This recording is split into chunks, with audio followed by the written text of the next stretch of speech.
Welcome to Sleepless Astronomer, where we explore the wonders of space and the universe. If you're enjoying these cosmic journeys, please like this video and subscribe to the channel. We post new videos every single day, so you can tune in whenever you want to learn about the cosmos. And we'd love to hear from you in the comments.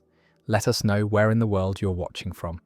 We always enjoy connecting with fellow space enthusiasts around the globe. Now let's begin tonight's journey through the universe. Why one side of the moon always faces Earth. If you look at the moon on any clear night, you'll see the same familiar pattern of light and dark regions. The features we call the man in the moon or the rabbit, depending on cultural interpretation. This pattern never changes. The same side of the moon perpetually faces Earth. There is no natural rotation of the moon that would show us different faces throughout the month. Ancient astronomers noticed this peculiarity thousands of years ago, and for centuries it seemed like a remarkable coincidence. Why would the moon's rotation period exactly match its orbital period around Earth, both taking about 27 days? The answer involves no coincidence at all, but rather a physical process called tidal locking that inevitably synchronizes the rotation and orbit of any moon close enough to its planet. Tidal locking occurs because of tidal forces, the same forces that create ocean tides on Earth. Tidal forces arise because gravity weakens with distance. The side of Earth facing the moon experiences slightly stronger gravitational pull from the moon than Earth's center does, and Earth's center experiences slightly stronger pull than the side facing away from the moon. This difference in gravitational strength across Earth's diameter creates the tidal force that stretches Earth slightly, raising bulges on both the near and far sides. The same process works in reverse. Earth's gravity creates tidal bulges on the moon, though without oceans these bulges are in the solid rock itself. The moon is slightly elongated, stretched along the Earth-Moon line, with the long axis about 20 meters longer than the short axis. If the moon rotates relative to Earth, these bulges try to rotate with the moon, but Earth's gravity pulls on the bulges, trying to keep them aligned with Earth. Imagine the moon rotating slightly faster than once per orbit. As it rotates, the tidal bulge tries to rotate ahead of the Earth-Moon line, but Earth's gravity pulls more strongly on the closer bulge, creating a torque that opposes the rotation, slowing the moon down. This gravitational torque acts like friction, steadily dissipating the moon's rotational energy. The energy doesn't disappear, it converts into heat through internal friction as the moon flexes slightly, warming the lunar interior by tiny amounts. Over millions of years, this process slows the moon's rotation until it matches the orbital period. Once synchronized, the same side always faces Earth. The tidal bulges align perfectly with the Earth-Moon line, and there's no more torque trying to change the rotation. This is the state the moon reached long ago. The moon is tidally locked to Earth, rotating once on its axis in exactly the same time it takes to orbit Earth once, both periods equal to about 27.3 days. From the moon's perspective, Earth hangs nearly motionless in the lunar sky, drifting slightly back and forth due to libration, small oscillations caused by the moon's slightly elliptical orbit and tilted axis, but never rising or setting. If you stood on the near side of the moon, Earth would always be visible. If you stood on the far side, Earth would never be visible, hence why that hemisphere is sometimes mistakenly called the dark side, though it receives just as much sunlight as the near side. The timescale for tidal locking depends on several factors. Larger tidal forces lock a moon more quickly, closer moons experience stronger tidal forces and lock faster than distant moons. Moons with more internal friction, perhaps from molten interiors, dissipate energy more efficiently and lock faster. For the moon, calculations suggest that tidal locking occurred relatively early in the moon's history, within the first 100 million years or less after its formation. By the time complex life evolved on Earth, the moon had already been showing the same face toward our planet. for billions of years. Tidal locking doesn't just affect the moon, it's common throughout the solar system. Most major moons are tidally locked to their planets. Jupiter's 4 large Galilean moons, Io, Europa, Ganymede, and Callisto, all show the same faces to Jupiter. Saturn's large moon Titan is locked. Neptune's moon Triton is locked. In fact, of all the major moons in the solar system, almost everyone is tidally locked to its planet, because they've had billions of years for tidal forces to synchronize their rotations. Some moons have been locked into more complex rotations through resonances with other moons. Mercury, though not a moon, is locked in a 3-to-2 resonance with the Sun. It rotates 3 times for every 2 orbits, a more complex tidal lock. Pluto and its large moon Charon are mutually tidally locked. Each shows the same face to the other always. Pluto rotates once per orbit, and Charon orbits once per Pluto's rotation, so they're perpetually facing each other across their orbit. The tidal locking process also affects Earth, though much more slowly because Earth is more massive than the Moon. The Moon raises tidal bulges on Earth, primarily in Earth's oceans, creating the familiar ocean tides. Earth rotates faster than the Moon orbits. A day is 24 hours, while the Moon's orbital period is about 27 days. This means Earth's rotation carries the tidal bulges ahead of the Moon's position. The bulge closer to the Moon is slightly ahead of the direct Earth-Moon line, and the Moon's gravity pulls backward on this bulge, creating a torque that slows Earth's rotation. This effect is measurable. Earth's rotation is slowing by about 2 milliseconds per century. Days are getting gradually longer as Earth loses rotational angular momentum. The angular momentum doesn't vanish, it's transferred to the Moon's orbit. As Earth slows down, the Moon speeds up slightly in its orbit, and a faster orbital speed means the Moon moves to a higher orbit. The Moon is currently receding from Earth at about 3.8 centimeters per year, precisely measured by bouncing laser beams off retroreflectors left on the lunar surface by Apollo astronauts. This process has been operating throughout Earth's history. Early in Earth's history, when the Moon was much closer, days were much shorter, perhaps only 5 or 6 hours long, and the month was shorter too. Ancient corals and other organisms that leave daily growth rings provide evidence for shorter days in the distant past. Going forward, the process will continue. In the far future, if given enough time, tens of billions of years, Earth's rotation would eventually slow to match the Moon's orbital period. At that point, Earth would be tidally locked to the Moon, just as the Moon is now locked to Earth, with the same face of Earth always facing the Moon. However, this will never happen because the Sun will evolve into a red giant in about 5 billion years, long before Earth could become tidally locked to the Moon.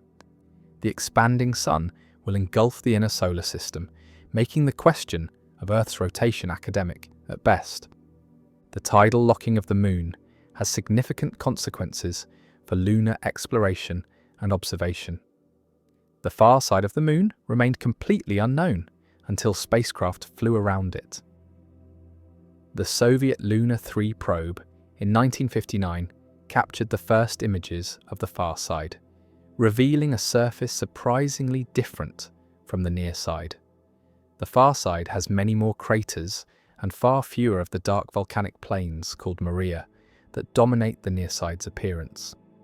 This asymmetry likely relates to the Moon's tidal locking.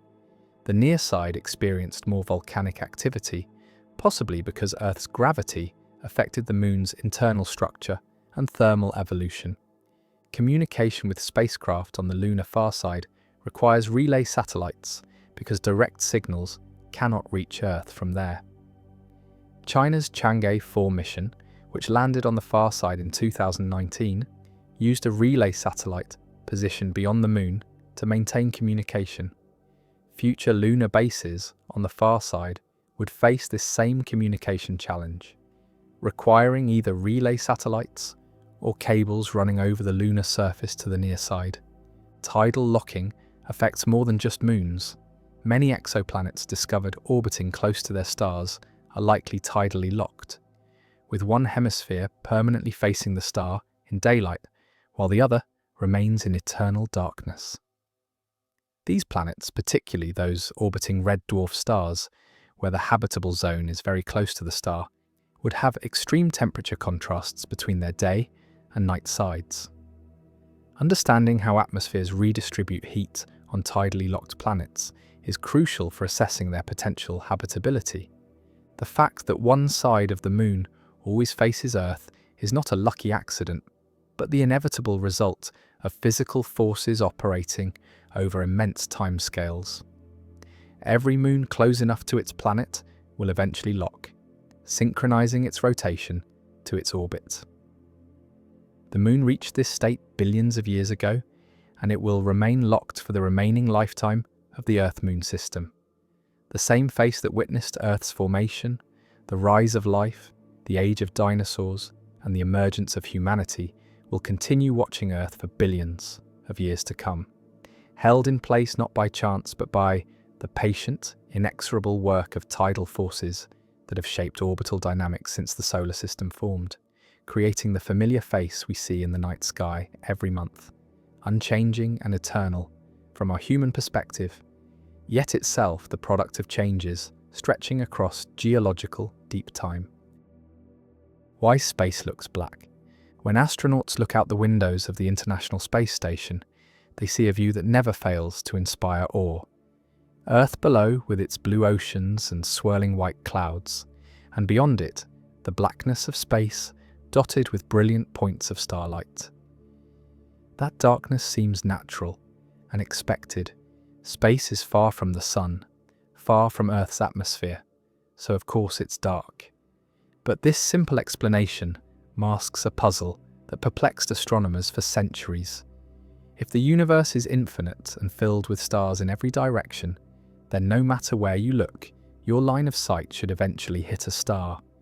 The entire sky should blaze with light, as bright as the surface of the sun in every direction. Yet space is dark. This contradiction, known as Olbers' paradox after the German astronomer who popularized it in the 19th century, reveals deep truths about the universe's nature, age, and evolution. The puzzle seemed straightforward to early astronomers. Imagine the universe extends forever in all directions, filled uniformly with stars. Draw an imaginary sphere around Earth at any distance. That sphere contains a certain number of stars. Now draw a larger sphere at twice the distance.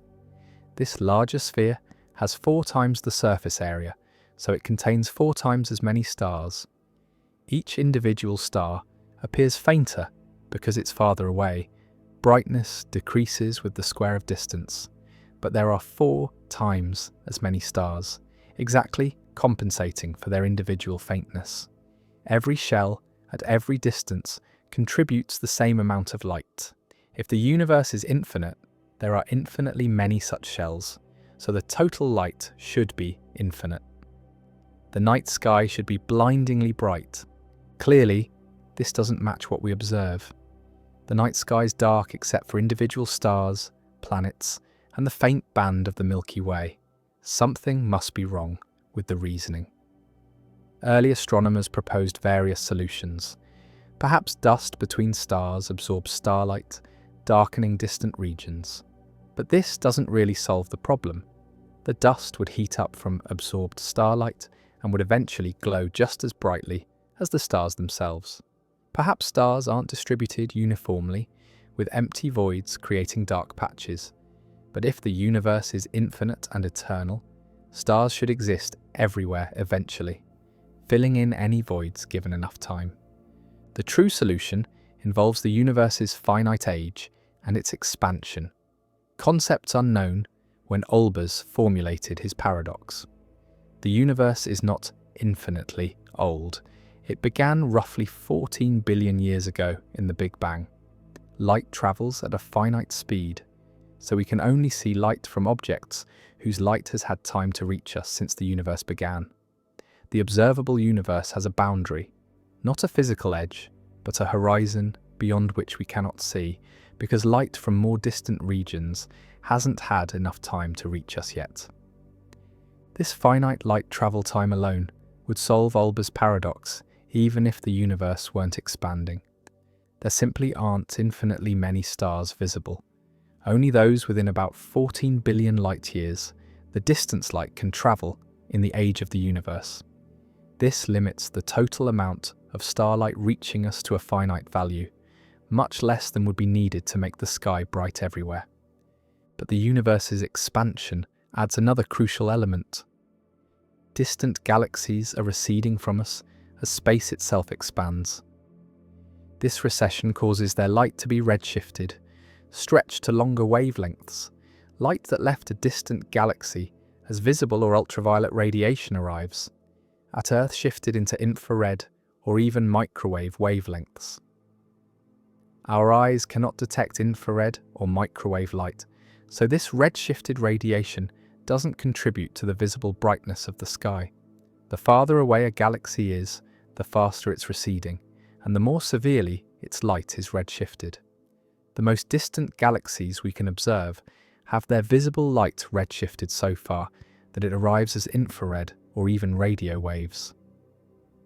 The cosmic microwave background radiation demonstrates this effect perfectly. This radiation, released when the universe was only about 380,000 years old, fills all of space uniformly. When it was emitted, it was visible an infrared light with a temperature of about 3,000 degrees. But in the billions of years since then, the universe has expanded by a factor of about 1,100.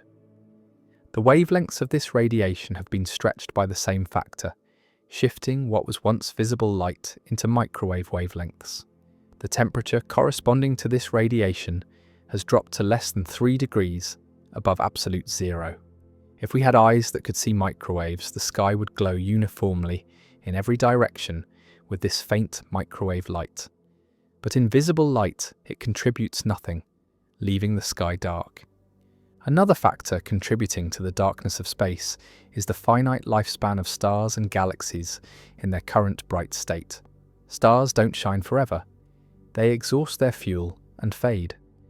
The universe's star formation rate was higher in the past and is declining now as gas is used up. In the far future, the universe will contain many more dead stellar remnants than active shining stars. Even if the universe were infinitely old, which it isn't, the sky might still be dark because most stars would have long since burned out. The darkness also depends on perspective. From Earth's surface, the atmosphere scatters sunlight, making the daytime sky bright blue and the nighttime sky somewhat illuminated by air glow and scattered artificial light. In space, without atmosphere to scatter light, the sky appears black in all directions, except where you're looking directly at a light source. Sunlight doesn't fill space with general brightness the way it illuminates Earth's atmosphere. Light travels in straight lines, and unless it's scattered or reflected by something, it remains invisible. You can be in bright sunlight in space, with the sun illuminating your spacecraft, but when you look away from the sun, you see only darkness and stars. The blackness of space also reveals something about the nature of light and vision. We see objects because they emit or reflect light into our eyes. Empty space contains no particles to scatter or reflect light, so there's nothing to see. It appears black. This is different from looking into a dark room on Earth, where at least some scattered light usually reveals dim shapes. Space between stars is truly empty of matter, with typically less than 1 atom per cubic centimetre. With so few particles to interact with light, the light simply passes through unaffected, leaving space black. Interstellar dust does exist, and it does affect starlight, but not enough to solve Olbers' paradox. The dust absorbs and scatters light from stars behind it, causing extinction, making those stars appear fainter or invisible. This creates the dark dust lanes visible in photographs of the Milky Way and other galaxies. But the dust also glows faintly in infrared light from absorbed stellar radiation. The net effect is to redistribute light from visible to infrared wavelengths, not to eliminate it entirely. Even in regions with many visible stars, the spaces between them remain black. The Orion Nebula, one of the brightest nebulae visible to the naked eye, appears as a glowing cloud because gas in the nebula fluoresces in response to ultraviolet light from young hot stars within it. The gas absorbs ultraviolet light and re-emits it as visible light, making the nebula glow. But between the glowing gas clouds, space remains dark. Only where matter exists to interact with light does the light become visible. From certain perspectives, space isn't quite black. Sensitive instruments can detect faint glows from various sources. Zodiacal light, caused by sunlight reflecting off dust particles in the inner solar system, creates a faint glow along the ecliptic. Airglow from Earth's upper atmosphere creates a faint luminescence visible from orbit. The integrated starlight from billions of faint, unresolved stars creates a faint background glow called the extragalactic background light. But these glows are extraordinarily faint, thousands of times dimmer than the darkest sky visible from Earth's surface, and our eyes cannot detect them. To human vision, space appears black. The darkness of space has practical implications for astronomy. Because space is black, stars and other objects stand out clearly against the background without competing light washing them out. The best ground-based telescopes are built on remote mountaintops, far from city lights, precisely to take advantage of darker skies. But even the darkest Earth-based sight cannot match the blackness of space, where no atmosphere scatters light and where the sky is dark even in the direction of the sun. This darkness also affects spacecraft and astronaut safety. On the shadowed side of Earth or another planet, or in the shadow of the spacecraft itself, darkness is absolute, except for starlight. Astronauts working in shadow must use artificial lights because the starlight alone is far too faint to see by. The contrast between brilliant sunlight and deep shadow is extreme, creating challenges for cameras and human eyes trying to see details in both bright and dark areas simultaneously. The question of why space looks black connects to the deepest questions about the universe's structure and history. Space is dark because the universe had a beginning, because it's expanding, because light travels at a finite speed, and because stars have finite lifetimes. If any of these factors were different, if the universe were infinitely old and static, for instance, the sky would not be dark. The darkness itself is evidence for the Big Bang, for cosmic expansion, for the finite age of the universe. Every time you look up at the night sky and see darkness punctuated by stars rather than a uniform blaze of light, you're seeing direct evidence that the universe had a beginning, that it's been expanding for billions of years, stretching the light from distant sources into wavelengths your eyes cannot detect, leaving the spaces between stars as dark voids that reveal the fundamental nature of the cosmos through their very emptiness. Why some objects in space are heavier than others. When you hold a rock in one hand and a piece of styrofoam the same size in the other, the difference is immediately obvious. The rock is heavier. This difference comes from density, the amount of mass packed into a given volume. The same principle operates throughout the universe, but on cosmic scales, the variations in density become far more extreme than anything we encounter in daily life. Understanding why some objects in space are heavier than others means understanding how matter behaves under different conditions of temperature, pressure, and gravity, and how the history of an object determines what it's made of, and how tightly that material is packed together. Start with the simplest objects in space, clouds of gas in the interstellar medium. These clouds are extraordinarily diffuse, containing perhaps only a few atoms per cubic centimetre. In comparison, the air you breathe contains about 25 billion molecules per cubic centimetre. The density of interstellar gas is so low that the best vacuum we can create on Earth is still millions of times denser. These gas clouds have mass, sometimes thousands or even millions of times the mass of the Sun, but it's spread across such enormous volumes that the density is essentially zero by any terrestrial standard. Planets show a wide range of densities depending on their composition and formation history. The gas giants Jupiter and Saturn are primarily hydrogen and helium, the lightest elements. Jupiter's average density is about 1.3 grams per cubic centimetre, only slightly denser than water. Saturn is even less dense at 0.7 grams per cubic centimetre. It would float in a bathtub if you could find one large enough. This low density reflects their composition, dominated by the lightest elements in the universe, compressed by their own gravity, but not enough to create extremely high densities. The rocky planets of the inner solar system are much denser. Earth has an average density of 5.5 grams per cubic centimetre, about 4 times denser than Jupiter, despite being much smaller. This difference comes from composition. Earth is made primarily of rock and metal, silicates in the mantle and crust, iron and nickel in the core. These materials are intrinsically denser than hydrogen and helium.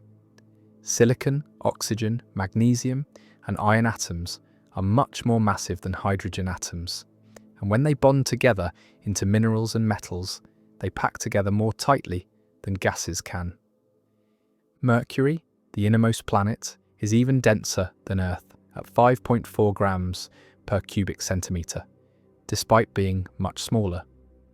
For a small planet, this density is surprisingly high, and it tells us that Mercury must have an unusually large iron core relative to its size.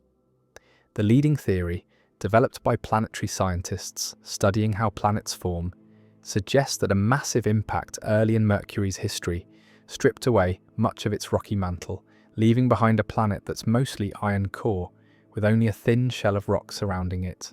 The iron, being much denser than rock, gives Mercury its high density. White dwarfs represent a dramatic jump in density. These are the remnants of stars like the Sun after they have exhausted their nuclear fuel and shed their outer layers.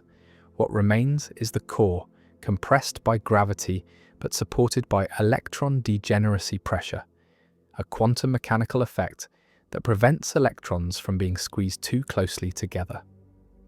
A white dwarf packs roughly the mass of the Sun into a sphere about the size of Earth, creating densities around 1 million grams per cubic centimetre, or 1 metric ton per cubic centimetre. A teaspoon of white dwarf material would weigh about 5 tons on Earth. This represents matter compressed to the point where atomic nuclei are essentially touching, with electrons flowing between them in a degenerate electron gas. Subrahmanyan Chandrasekhar calculated in the 1930s that there's a maximum mass for white dwarfs, about 1.4 times the Sun's mass, now called the Chandrasekhar limit. Above this mass, electron degeneracy pressure cannot support the star against its own gravity, and further collapse occurs. This calculation, which earned Chandrasekhar the Nobel Prize decades later, explained why some stellar remnants become something even denser than white dwarfs. Neutron stars take density to an even more extreme level. When a massive star's core collapses in a supernova, if the core's mass exceeds the Chandrasekhar limits, but is below about 3 solar masses, it compresses beyond the point where electron degeneracy can support it. The electrons are forced into the protons, combining through inverse beta decay to form neutrons. The result is a neutron star, a sphere about 12 miles across containing 1 to 2 solar masses. The density at a neutron star's center reaches about 500 million to perhaps 1 billion tons per cubic centimetre. This is comparable to the density inside an atomic nucleus, meaning a neutron star is essentially a single gigantic nucleus held together by gravity rather than the strong nuclear force. At these densities, matter behaves in ways impossible to replicate in laboratories. The neutrons exist in a superfluid state with zero viscosity. The outer crust is a crystalline lattice of neutron-rich nuclei. Deeper down, neutrons drip out of nuclei and flow freely. At the very center, densities might exceed that of atomic nuclei, and matter might transition into exotic states, quark-gluon plasma, where neutrons dissolve into their constituent quarks, or other forms of matter predicted by quantum chromodynamics, but never observed. Black holes represent the ultimate extreme of density, though their density is somewhat paradoxical. The matter that forms a black hole collapses to a singularity, a point of infinite density, where general relativity predicts that space-time curvature becomes infinite. The singularity is hidden behind the event horizon, and we can meaningfully talk about the average density within the event horizon. For stellar mass black holes formed from collapsed stars, this average density is extraordinarily high. But for supermassive black holes containing millions or billions of solar masses, the event horizon is so large that the average density within it can be quite low, sometimes less than water for the largest black holes. This doesn't mean the black hole's interior is actually that density, just that if you calculated density by dividing total mass by the volume enclosed by the event horizon, you would get that number. The density variations we observe in the universe reflect the different physical processes that create and shape cosmic objects. Gas clouds have low density because gravity hasn't compressed them significantly. Thermal pressure from their temperature balances gravity, maintaining their diffuse state. Planets have intermediate densities determined by their composition, which depends on where they formed in the protoplanetary disk and what materials were available. Rocky planets formed close to their stars where it was too hot for ices to condense, while gas giants formed farther out, where ices could exist and helped build massive cores that captured hydrogen and helium. Stellar remnants have high densities because they are supported not by thermal pressure, but by quantum mechanical degeneracy pressure. As physicist Wolfgang Pauli explained in formulating the exclusion principle in 1925, fermions, particles like electrons and neutrons, cannot occupy identical quantum states. When you try to compress them, they resist because there are no available quantum states for them to occupy. This quantum pressure can support matter to much higher densities than thermal pressure can, but only up to certain limits determined by the mass and the type of fermion providing the support. Temperature also affects density. Hot gas is less dense than cold gas at the same pressure because the particles move faster and push outward more strongly. This is why hot air rises. It's less dense than the cooler air around it. In space, hot gas in the coronas of stars or in galaxy clusters has lower density than cooler gas in molecular clouds, even when both regions have similar pressures. The Sun's core, where temperatures reach 27 million degrees Fahrenheit, has a density of about 150 grams per cubic centimetre, dense by terrestrial standards, but far less dense than a white dwarf, even though the Sun's core is much hotter. The difference is that the Sun is supported by thermal pressure from ongoing nuclear fusion, while a white dwarf is supported by electron degeneracy pressure after fusion has ceased. Composition fundamentally determines the density any object can achieve under given conditions. Hydrogen, the lightest and most abundant element, naturally produces lower density objects than heavier elements. This is why gas giants, primarily hydrogen, are less dense than rocky planets made of silicon, oxygen, and iron. But composition interacts with pressure in complex ways. Under the extreme pressures inside Jupiter, hydrogen is compressed into a metallic state, denser than solid hydrogen would be under normal conditions, though still less dense than rock or metal.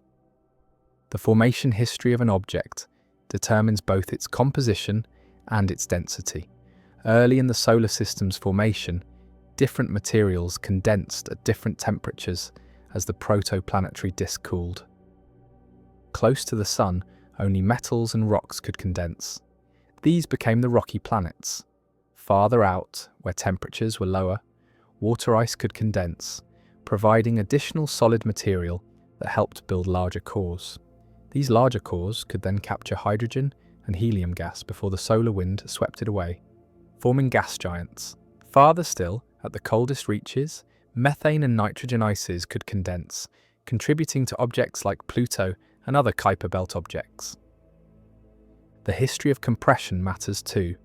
Jupiter's core is thought to be compressed rock and ice, squeezed by the weight of the hydrogen and helium above it, to pressures millions of times Earth's atmospheric pressure. Under these conditions, materials that started as ordinary rock and ice are compressed to much higher densities, possibly exceeding even the density of iron under normal conditions. The exact state of matter under such extreme pressures remains uncertain. Laboratory experiments can replicate some of these conditions, but not the combination of extreme pressure, temperature, and scale found in giant planet interiors. Rotation affects density distributions within objects. A rapidly spinning object experiences centrifugal forces that cause it to bulge at the equator and flatten at the poles. This changes the density distribution, making the equatorial regions less dense and the polar regions denser. Saturn, spinning rapidly and composed largely of fluid, shows a noticeable oblate shape. Its equatorial diameter is about 10% larger than its polar diameter. Neutron stars spinning hundreds of times per second bulge significantly at their equators, altering their density distributions and affecting how they emit radiation. Throughout the universe, from the near vacuum of intergalactic space containing less than 1 atom per cubic meter, through the varied densities of planets, stars, and stellar remnants, to the extreme densities of neutron stars and the singularities within black holes, density varies by factors of hundreds of billions of billions. These variations reflect the different conditions under which matter exists, the temperatures, pressures, compositions, and quantum mechanical states that determine how tightly matter can be packed together, creating the extraordinary range of cosmic objects we observe, each with its own characteristic density, telling the story of how it formed and what forces shape its structure. Why space is nearly empty? When you look up at the night sky, space appears crowded with stars, planets, and galaxies. Photographs from telescopes show spectacular images of colourful nebulae, dense star clusters, and brilliant galaxies packed with hundreds of billions of stars. These images create an impression of a cosmos teeming with matter, a universe filled to the brim with celestial objects. But this impression is profoundly misleading. Space is almost unimaginably empty. The distances between objects are so vast and the objects themselves so small relative to those distances that if you could somehow travel to a random location in the universe, the overwhelming likelihood is that you would find yourself surrounded by nothing. No stars, no planets, no gas, no dust, for distances stretching farther than you could travel in a lifetime, even at the speed of light. To understand just how empty space is, consider the space between Earth and the Moon. The Moon orbits at an average distance of about 380,000 kilometers from Earth. That's far enough that you could fit all the other planets in the solar system side by side in the gap between Earth and the Moon, with room to spare. Now imagine taking a sphere with a radius equal to this Earth-Moon distance. Within that enormous volume, there are only 2 objects of any significant size, Earth and the Moon themselves. Everything else is emptiness, with only occasional atoms of gas or tiny dust particles scattered throughout. The situation becomes even more extreme when you consider the space between planets. Earth orbits about 150 million kilometers from the Sun. Mars orbits about 230 million kilometers from the Sun. The distance between Earth and Mars varies as both planets orbit, but at their closest approach, they're separated by about 55 million kilometers. This vast gulf contains essentially nothing. No planets, no moons, just a scattering of asteroids so small and so far apart that even if you were travelling through this region, you would be extraordinarily unlikely to come anywhere near one. The asteroid belt, often depicted in science fiction as a dense field of tumbling rocks that spaceships must carefully navigate, is in reality astonishingly sparse. The belt contains hundreds of thousands of asteroids larger than 1 kilometer across and millions of smaller ones.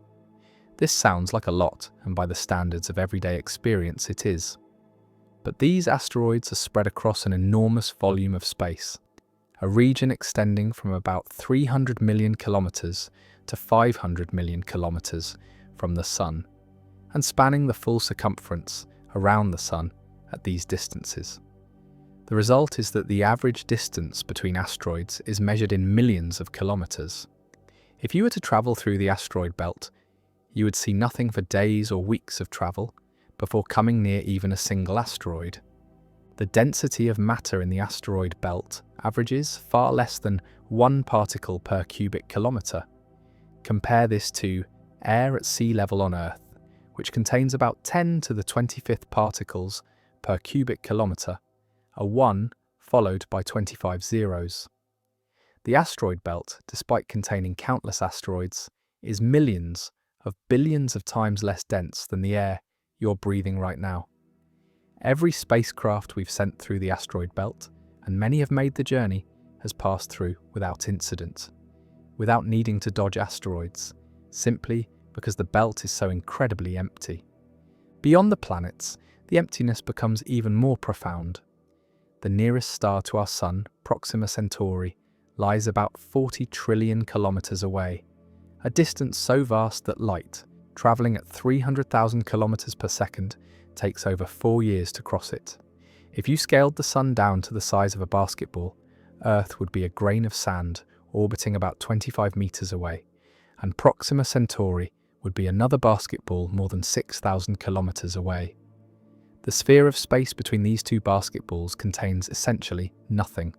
No planets, no asteroids, no comets that we know of, just occasional atoms of hydrogen, some dust particles so rare you could travel for years without encountering one, and the faint pressure of starlight. This interstellar space contains gas, but calling it gas seems almost misleading given its extreme tenuousness.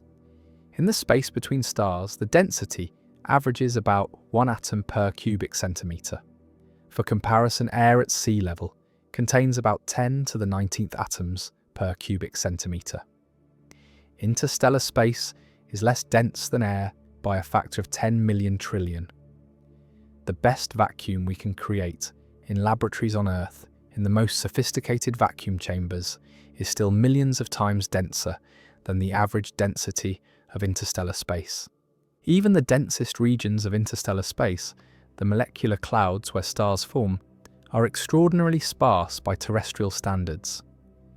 These clouds, which appear dark and opaque in photographs because they block light from stars behind them, contain perhaps 1 million atoms per cubic centimeter at their densest cores.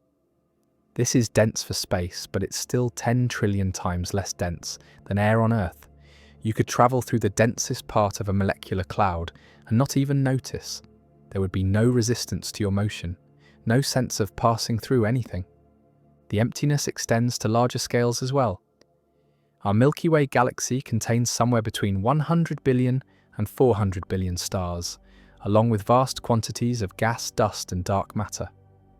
Yet these hundreds of billions of stars occupy a disk about 100,000 light-years across and roughly 1,000 light-years thick at the Sun's location. The stars are so far apart that if you were to travel to a random location within the galaxy, you would find yourself in interstellar space, far from any star. The average distance between stars is about 5 light-years. At the scale where stars are separated by light-years, the stars themselves, objects typically about 1 million kilometers across, are essentially point-like. They occupy a negligible fraction of the galaxy's volume. Between galaxies, the emptiness reaches its most extreme. The space separating galaxies is called intergalactic space, and it's even emptier than interstellar space.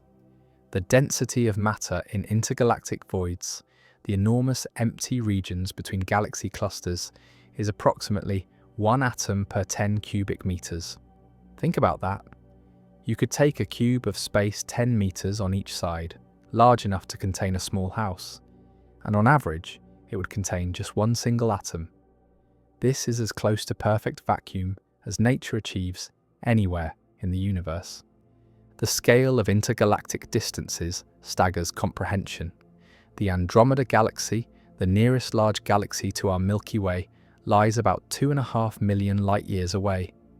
The space between our galaxy and Andromeda is largely empty, except for a few dozen small dwarf galaxies and some scattered gas clouds. Beyond our local group of galaxies, the distances grow even more immense. The Virgo cluster of galaxies, which contains thousands of galaxies, lies about 50 million light-years away. The space between galaxy clusters is measured in tens of millions to hundreds of millions of light-years, and it contains essentially nothing. So why is space so empty? The answer lies in how the universe evolved after the Big Bang. In the earliest moments, the universe was actually extremely dense. All matter and energy were compressed into a tiny volume. But the universe has been expanding ever since, and as it expands, the matter within it spreads out, becoming less and less dense. The expansion of space itself increases the distances between objects, diluting the average density of matter throughout the cosmos. Gravity works against this dilution by pulling matter together into clumps.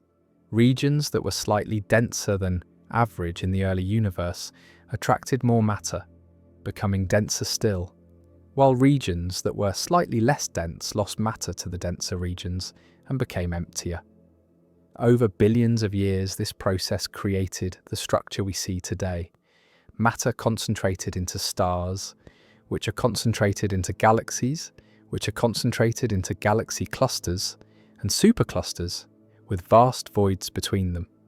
But even with gravity concentrating matter into structures, the vast majority of space remains empty because the fundamental ratio of matter to space is so low.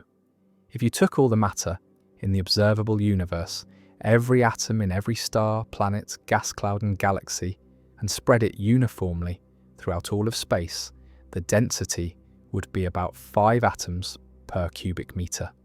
This is the average density of the universe, and it reveals that matter is extremely rare. The universe is about 5 atoms of matter per cubic meter on average, with the rest being empty space and dark energy. The emptiness of space has profound implications.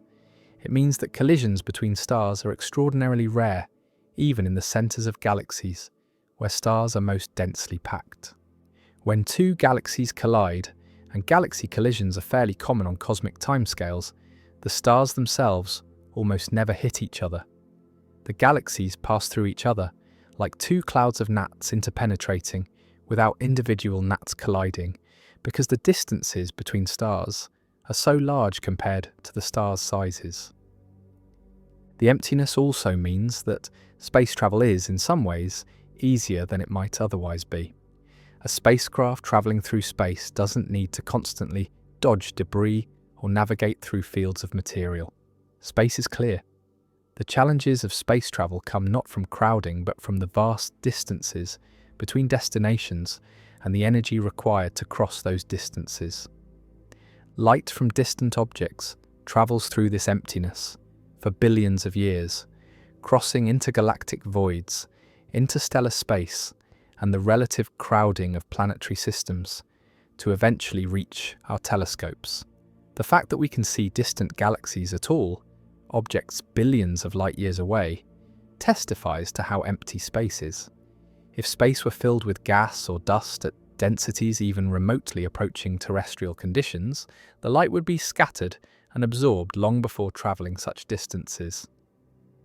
The emptiness of space is not a coincidence or an accident.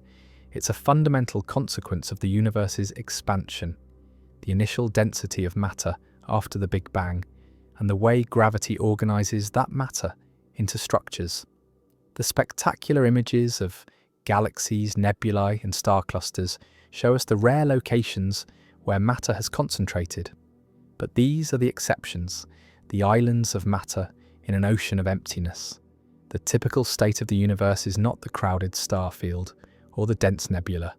It's the dark, cold, nearly perfect vacuum of intergalactic space, where a single atom might drift alone for years before encountering another, where the nearest star is so distant that its light takes millions of years to arrive, and where the overwhelming reality is not presence but absence, not matter but void, not something but nothing, extending in all directions for distances that dwarf the span of human comprehension. Why some planets have no moons. Of the 8 major planets in our solar system, 2 orbit the Sun without any natural satellites. Mercury and Venus have no moons. This seems puzzling at first. Mars, smaller than either Mercury or Venus, has 2 small moons. Earth has 1 large moon. The giant planets beyond Mars have dozens or even hundreds of moons. Why would some planets capture or retain moons while others remain moonless? The answer involves a complex interplay of gravitational dynamics, orbital mechanics, planetary formation history, and the specific environments in which these planets exist. The first factor to consider is proximity to the Sun. Mercury, the innermost planet, orbits at an average distance of only 58 million kilometers from the Sun. Venus orbits at 108 million kilometers. At these distances, the Sun's gravitational influence is overwhelming. For a moon to remain in a stable orbit around a planet, it must orbit within a region called the Hill sphere, the volume of space where the planet's gravity dominates over the Sun's gravity. The Hill sphere's size depends on the planet's mass and its distance from the Sun. The farther from the Sun, the larger the Hill sphere. The more massive the planet, the larger the Hill sphere. Mercury's Hill sphere extends only about 175,000 kilometers from the planet, less than half the distance from Earth to our Moon. Venus's Hill sphere is larger, extending about 1 million kilometers, but these regions are small compared to the Hill spheres of the outer planets. Earth's Hill sphere extends about 1.5 million kilometers. Jupiter's extends about 50 million kilometers. The small hill spheres around Mercury and Venus mean there's simply less space where a moon could maintain a stable orbit. But having a small hill sphere doesn't automatically prevent moon formation or capture. The real problem comes from tidal forces exerted by the Sun. Tidal forces arise because gravity weakens with distance, creating a differential pull across an extended object. The Sun's tidal forces on a potential moon of Mercury or Venus would be much stronger than the tidal forces experienced by moons of more distant planets, simply because these inner planets are so close to the Sun. These solar tides compete with the planet's own gravity for control of the moon's orbit. Over time, solar tidal perturbations can destabilize a moon's orbit, causing the orbit to become increasingly elliptical or inclined. Eventually, the moon might either crash into the planet, drift away into an independent orbit around the Sun, or get ejected from the system entirely. The closer the planet is to the Sun, the stronger these destabilizing effects become. There's a critical region around each planet, well inside the Hill sphere, where orbits can remain stable over billions of years despite solar perturbations. This region is typically only about 1/3 to 1/2 the radius of the Hill sphere. For Mercury, this stable region extends perhaps only 60,000 to 80,000 kilometers from the planet. For Venus, perhaps 300,000 to 500,000 kilometers. Any moon orbiting farther out would likely be stripped away by solar tides over geological time. But this raises another question. Why didn't small moons form or get captured in these inner stable regions? To understand this, we need to consider how moons form in the first place. There are 3 primary mechanisms: co-formation, where the moon forms from the same disk of material as the planet; capture, where the planet's gravity snares a passing object; and giant impact, where debris from a massive collision coalesces into a moon. The giant impact hypothesis explains Earth's moon. About 4.5 billion years ago, a Mars-sized object called Theia collided with the young Earth. The impact ejected enormous amounts of material into orbit around Earth, and this debris quickly coalesced into the moon. This mechanism requires specific conditions, a large impactor at the right velocity and angle. Mercury and Venus likely experienced giant impacts during the chaotic early solar system, but any moons formed from such impacts would face additional challenges. Mercury's proximity to the Sun means that debris from an impact would orbit in an environment where solar tides are extremely strong. Material orbiting Mercury would experience differential forces from the Sun that could prevent it from coalescing into a moon, or could destabilize any moon that did form. Additionally, Mercury's slow rotation, it rotates once every 59 Earth days, means it couldn't have transferred much angular momentum to a moon through tidal interactions, which helps stabilize moon orbits over time. Venus presents a different puzzle. It's larger than Mercury, more massive, and farther from the Sun, with a correspondingly larger hill sphere and stable region. Venus should be able to retain a moon more easily than Mercury, yet Venus is moonless. Several theories attempt to explain this anomaly, and the answer might involve Venus's unique rotation. Venus rotates incredibly slowly.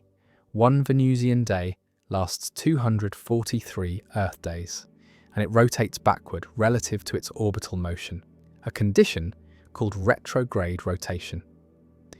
This retrograde rotation is unusual and likely resulted from one or more giant impacts that altered Venus's spin.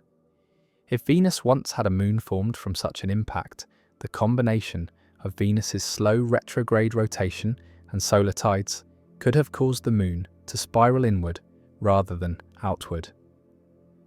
On Earth, tidal interactions with the moon cause the moon to gradually recede. It's moving away from Earth at about 3.8 centimeters per year. This happens because Earth's rotation is faster than the moon's orbital period, so tidal bulges on Earth are carried ahead of the Earth-Moon line, pulling the moon forward in its orbit and transferring angular momentum.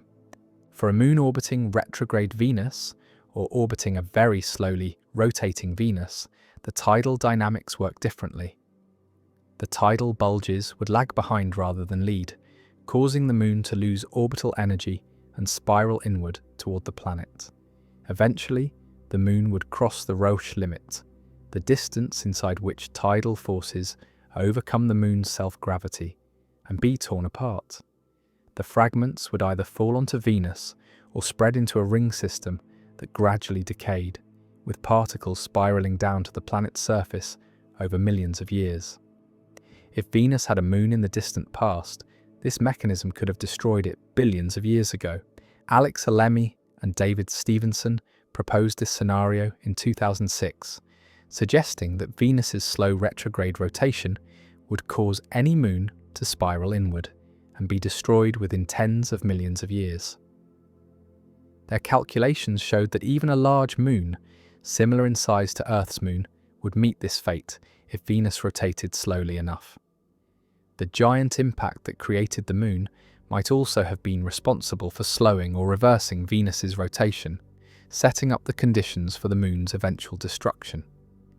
Capture represents another moon formation mechanism, but it faces significant challenges.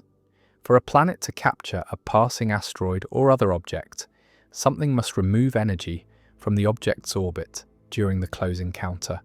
Otherwise, the object simply swings past the planet and continues on its way.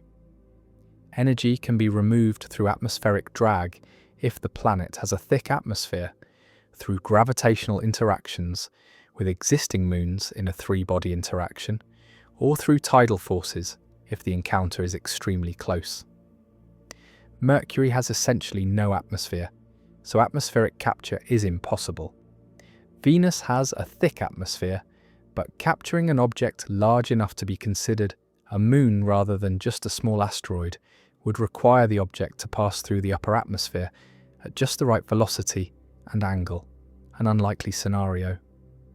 Mars's two small moons, Phobos and Deimos, might be captured asteroids, but they're tiny.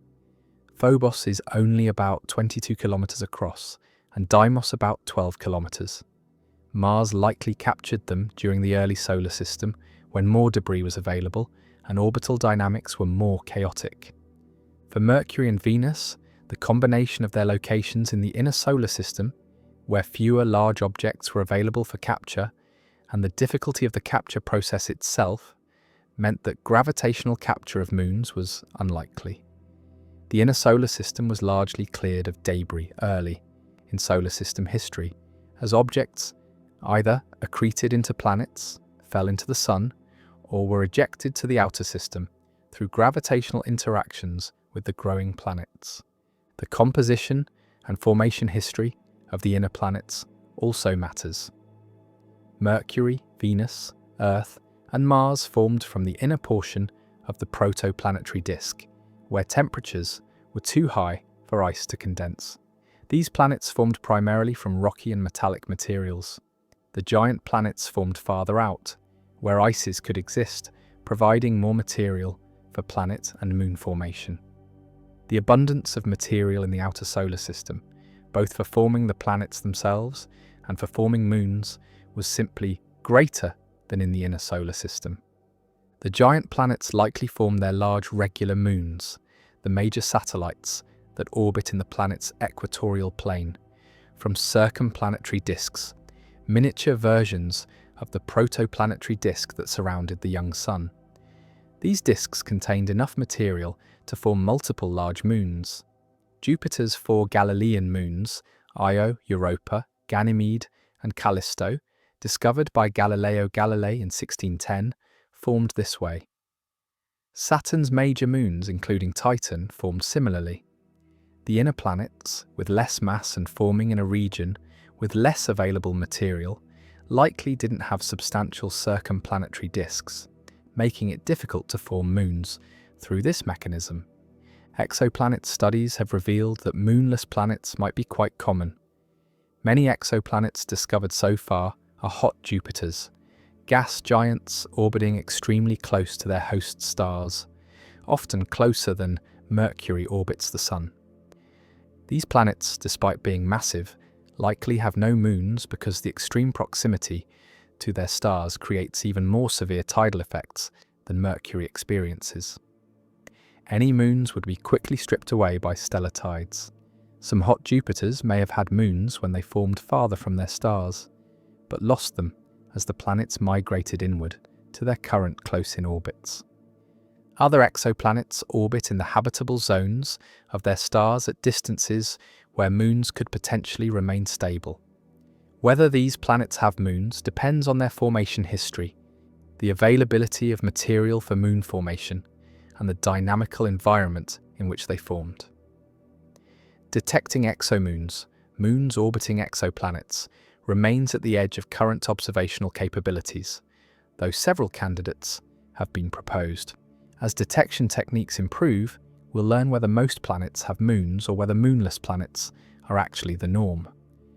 The absence of moons around Mercury and Venus is not a deficiency, but rather a natural consequence of where these planets are located and how they formed. Their proximity to the Sun creates an environment where moons cannot easily form or survive over billions of years. Any moons that might have existed in the early solar system were likely destroyed by solar tides, spiraled into the planets due to tidal interactions with slowly rotating worlds, or were ejected from unstable orbits. The planets that do have moons, Earth, Mars, and especially the giant planets, possess them because they orbit farther from the Sun, where Hill spheres are larger, solar tides are weaker, and the environment is more conducive to moon formation and retention, showing that the presence or absence of moons depends not on the planet's inherent qualities, but on the orbital and environmental context in which the planet exists, making our own moon's existence not a given, but rather the result of a fortunate combination of location, timing, and the specific collision that created it billions of years ago. How black holes warp time itself. Time is not the constant, uniform flow that our everyday experience suggests. It can stretch, compress, and slow down, depending on the gravitational environment you're in.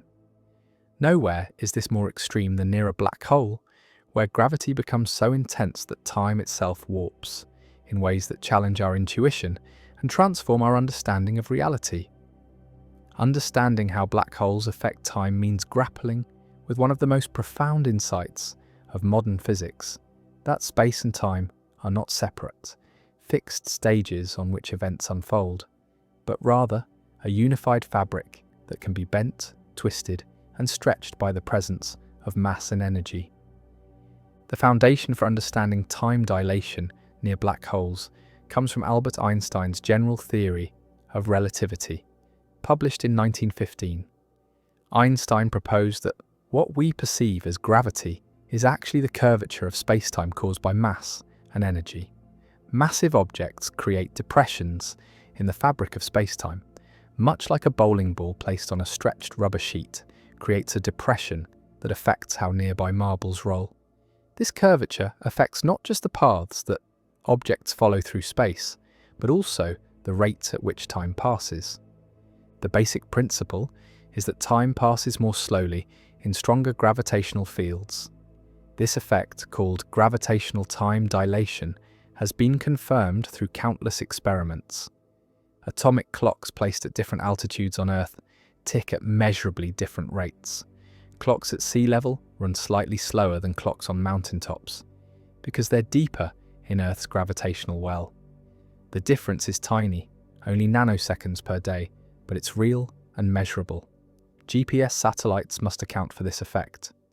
Without corrections for gravitational time dilation, GPS coordinates would drift by several kilometers per day. Near a black hole, gravitational time dilation becomes extreme. Imagine two observers, one hovering far from a black hole in weak gravity, the other hovering closer to the black hole, where gravity is much stronger. If both observers synchronize their watches and then separate, the watch closer to the black hole will tick more slowly from the distant observer's perspective. This isn't an illusion or a malfunction of the watch. Time genuinely passes more slowly in the stronger gravitational field. The closer you get to a black hole, the more severe this effect becomes. At the event horizon, the boundary beyond which nothing can escape, time dilation becomes infinite from the perspective of a distant observer. This creates one of the most counterintuitive aspects of black holes. If you were to watch someone fall toward a black hole while you remained safely far away, you would see something strange. As the falling person approached the event horizon, they would appear to slow down. Their movements would become sluggish, their signals would take longer to reach you, and their image would become increasingly red-shifted as the light they emit is stretched by the intense gravity. From your distant vantage point, the falling person would never quite seem to cross the event horizon. They would appear to freeze at the boundary, becoming dimmer and redder until they faded from view entirely. This isn't because they stopped falling. From their own perspective, they would cross the event horizon and continue falling inward in a finite amount of time, experiencing nothing unusual at that precise moment. The difference is entirely due to how time flows differently in different gravitational fields. This discrepancy between what the falling observer experiences and what the distant observer sees is one of the most mind-bending aspects of general relativity. Both perspectives are equally valid. The falling observer crosses the event horizon in, say, 10 seconds by their clock, but from the distant observer's perspective, watching that crossing would take infinite time. It would never be complete. This isn't a contradiction, but rather a demonstration that time is not absolute. Different observers in different gravitational fields experience time at different rates. The mathematics describing this time dilation near black holes was first worked out by Carl Schwarzschild in 1916, just months after Einstein published general relativity. Schwarzschild found an exact solution to Einstein's equations describing the spacetime around a non-rotating, spherically symmetric mass, what we now call a Schwarzschild black hole. His solution showed that time dilation increases as you approach the event horizon, located at what's now called the Schwarzschild radius, reaching infinite dilation exactly at the horizon. For a rotating black hole, described by the Kerr solution, found by Roy Kerr in 1963, the situation becomes even more complex. Rotation creates additional effects beyond simple time dilation. The black hole drags spacetime around with it in a process called frame dragging. Close to a rotating black hole, space itself is pulled around in the direction of rotation. You couldn't remain stationary, even if you wanted to. You'd be forced to rotate with the space-time itself. This creates regions like the ergosphere outside the event horizon, where frame dragging is so strong that everything must move in the direction of the black hole's rotation. The warping of time near black holes has practical implications for anything orbiting or falling toward them. Consider material in an accretion disk spiraling into a black hole.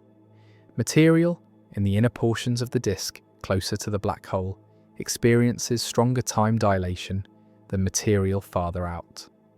From the perspective of an observer far from the black hole, processes in the inner disk appear to run in slow motion compared to processes in the outer disk. This affects how we observe black holes and interpret the light we receive from matter near them. Time dilation also affects the gravitational redshift of light, escaping from near a black hole. Light climbing out of a gravitational well loses energy, its wavelength stretching toward the red end of the spectrum. This gravitational redshift is intimately connected to time dilation. They're two aspects of the same phenomenon. A photon emitted from close to the event horizon will be dramatically redshifted by the time it reaches a distant observer. If the photon is emitted from the event horizon itself, it would be redshifted infinitely, its energy dropping to zero, another way of understanding why nothing can escape from beyond the horizon. Inside the event horizon, the warping of spacetime becomes even more extreme. In this region, the roles of space and time actually exchange in a sense. Outside the horizon, moving forward in time is inevitable. You cannot choose to move backward in time, but you can choose your direction in space. Inside the horizon, moving toward the singularity at the center becomes as inevitable as moving forward in time outside the horizon. All possible paths lead inward, and reaching the singularity becomes as unavoidable as reaching the next moment in time. The singularity at the center of a black hole represents a place where space-time curvature becomes infinite, and general relativity's equations break down. At the singularity, time itself becomes undefined in the classical sense. This suggests that general relativity is incomplete, that a theory of quantum gravity would be needed to properly describe what happens at and beyond the singularity. String theory, loop quantum gravity, and other approaches to quantum gravity propose different solutions to what occurs at this extreme limit, but none have been confirmed experimentally. Supermassive black holes at the centers of galaxies create fascinating time dilation effects on galactic scales. The black hole at the center of our Milky Way galaxy, called Sagittarius A star, contains about 4 million solar masses. Stars orbiting close to this black hole experience measurable time dilation. A star in a close orbit around Sagittarius A star, coming within a few hundred times the black hole's event horizon radius, would experience time flowing noticeably slower than we experience it here on Earth, 26,000 light-years away. Precise measurements of these stars' orbits by Andrea Ghez and Reinhard Genzel, who shared the 2020 Nobel Prize in Physics for this work, have confirmed general relativity's predictions in this strong gravity regime. Time dilation near black holes has captured popular imagination, featuring prominently in science fiction. The film Interstellar depicted a planet orbiting close to a massive rotating black hole, where time dilation was so extreme that 1 hour on the planet's surface equaled 7 years of time passing elsewhere. While Hollywood took some liberties, the basic physics was sound. Physicist Kip Thorne served as scientific consultant and later published papers about the black hole physics portrayed in the film. Such extreme time dilation is theoretically possible near a rapidly rotating supermassive black hole. Binary black hole systems, where two black holes orbit each other before merging, create incredibly complex space-time geometries. Each black hole warps time in its vicinity, and the combined warping creates regions where time flows at different rates depending on your location relative to the two black holes. As the black holes spiral together and merge, events that produce the gravitational waves detected by LIGO and other observatories, the warping of spacetime becomes dynamical, with gravitational waves carrying information about how spacetime is oscillating and rippling during this violent event. The connection between time dilation and energy offers another perspective on these phenomena. According to general relativity, gravitational fields contain energy. A clock deep in a gravitational well, where time runs slowly, can be thought of as having less energy than a clock far from any gravitational source. The gravitational redshift of light, the loss of energy as light climbs out of a gravitational well, reflects this energy difference between different regions of curved spacetime. Black holes also raise profound questions about the nature of time itself. Some interpretations of quantum mechanics and general relativity suggest that time might not be fundamental, but rather an emergent property of more basic physical processes. Black holes, where classical notions of time break down at the singularity, might provide clues about the true nature of time. The information paradox, the question of what happens to information that falls into a black hole, connects to deep questions about time, entropy, and the quantum nature of spacetime. Hawking radiation, predicted by Stephen Hawking in 1974, introduces another connection between black holes and time. Quantum effects near the event horizon cause black holes to emit radiation and slowly evaporate over extremely long timescales. This process involves virtual particle pairs appearing near the horizon, with one particle falling in while the other escapes. The evaporation means black holes have a finite lifetime, and it connects quantum mechanics, gravity, and thermodynamics in ways that hint at a deeper theory unifying these domains. The warping of time near black holes is not science fiction, but established physics, confirmed through observations and experiments. Every time LIGO detects gravitational waves from merging black holes, it's detecting ripples in spacetime that carry information about how dramatically spacetime, and therefore time itself, was warped during the merger.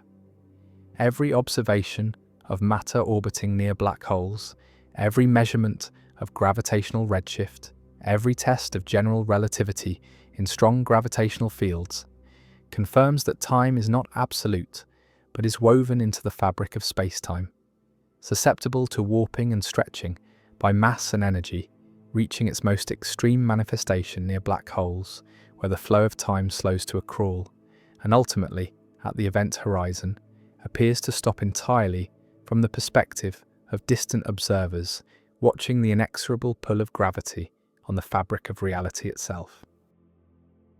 How aliens could breathe different atmospheres.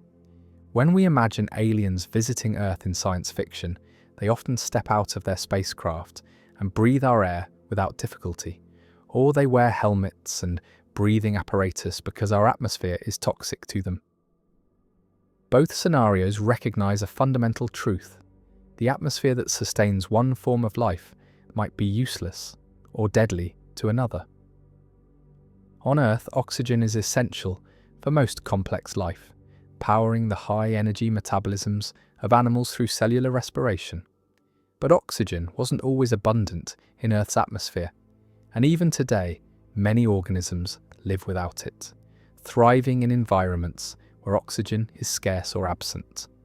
Understanding how aliens could breathe different atmospheres means understanding the relationship between atmospheric gases and metabolism, the chemistry of energy extraction, and the remarkable adaptability that evolution can produce when organisms face different atmospheric conditions. Earth's atmosphere is about 78% nitrogen and 21% oxygen, with trace amounts of argon, carbon dioxide, water vapor, and other gases. This composition seems normal because it's all we've known, but it's actually quite unusual from a cosmic perspective. Oxygen is highly reactive. It combines readily with many elements, forming oxides that are stable and chemically inert. Free oxygen shouldn't persist in a planet's atmosphere for long unless something continually replenishes it. On Earth, that something is photosynthetic life. Plants, algae, and photosynthetic bacteria capture sunlight and use its energy to split water molecules, releasing oxygen as a byproduct. Without life constantly producing oxygen, Earth's atmosphere would gradually lose its oxygen as the gas reacted with rocks, metals, and organic molecules, eventually leaving an atmosphere dominated by nitrogen and carbon dioxide. For the first 2 billion years, or more of Earth's history, the atmosphere contained very little free oxygen. Early life evolved in this oxygen-poor world, using different metabolic pathways that didn't require oxygen. Even today, many organisms live in oxygen-free environments, deep in ocean sediments, in the intestines of animals, in waterlogged soils, where oxygen cannot penetrate. These anaerobic organisms use alternative molecules as the final electron acceptors in their metabolism. Some use sulfur compounds, reducing sulfate to hydrogen sulfide, the gas that smells like rotten eggs. Others use nitrates, producing nitrogen gas. Still others use carbon dioxide itself, producing methane. These metabolisms are less efficient than oxygen-based metabolism, releasing less energy per molecule of food consumed, but they work well enough to sustain life. An alien planet that never developed photosynthetic life might retain an oxygen-poor atmosphere indefinitely. Life on such a world would necessarily use anaerobic metabolism, breathing gases we would consider unusual or toxic.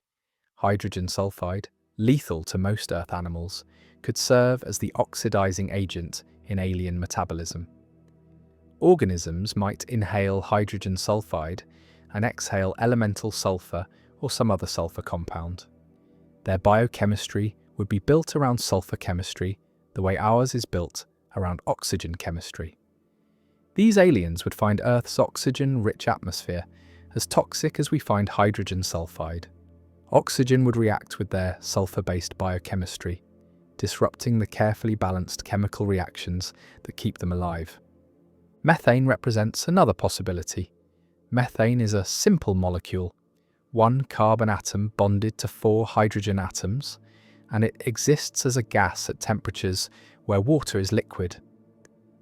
Some Earth organisms produce methane as a waste product of their metabolism, and these methane-producing microbes, called methanogens, thrive in oxygen-free environments, like swamps, rice paddies, and the digestive systems of cattle. Methane is flammable in the presence of oxygen, but in an oxygen-free atmosphere, it's stable. A planet with abundant methane in its atmosphere might support life that uses methane in its metabolism, perhaps breaking down methane to extract energy or using methane as a raw material to build more complex organic molecules. Titan, Saturn's largest moon, has an atmosphere dense with nitrogen and methane, with no free oxygen. The surface temperature hovers around -180 degrees Celsius, cold enough that water is frozen as hard as rock, while methane exists as liquid in lakes and seas. If life exists on Titan, a big if, but not impossible, it would necessarily be adapted to breathe this nitrogen-methane atmosphere and might even metabolize in ways that involve liquid methane rather than liquid water. Such organisms would be completely incompatible with Earth's environment. Bringing them to Earth would be like throwing a fish into a furnace. The heat alone would destroy them before oxygen toxicity became an issue. Carbon dioxide-rich atmospheres present another scenario.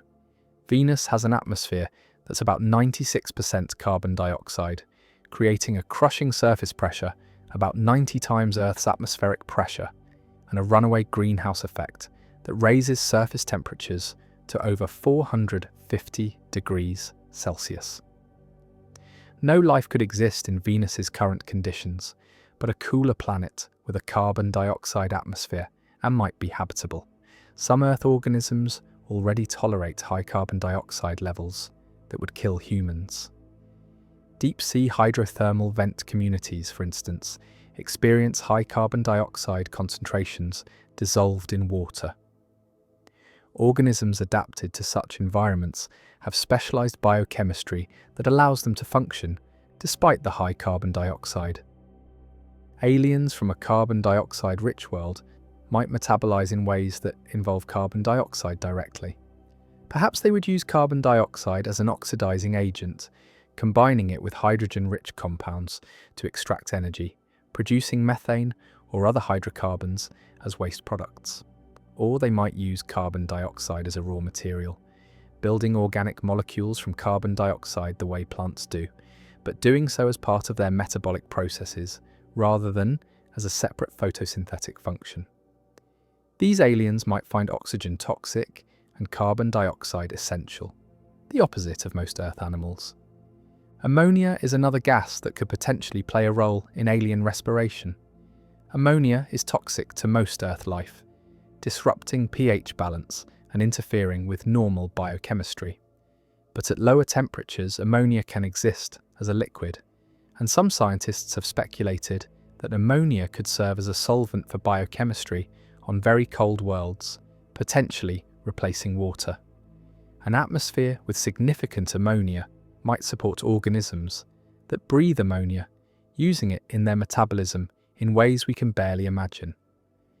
The chemistry would be entirely different from oxygen-based metabolism, operating through different pathways and producing different waste products. Chlorine and fluorine, both highly reactive halogens, represent more exotic possibilities. These gases are extremely reactive and toxic to Earth life, but that's precisely because they're good at accepting electrons, the same property that makes oxygen useful for metabolism. An organism that evolved in an atmosphere containing chlorine or fluorine might use these gases the way we use oxygen, combining them with food molecules to extract energy. The waste products would be chlorides or fluorides rather than the water and carbon dioxide that Earth animals produce.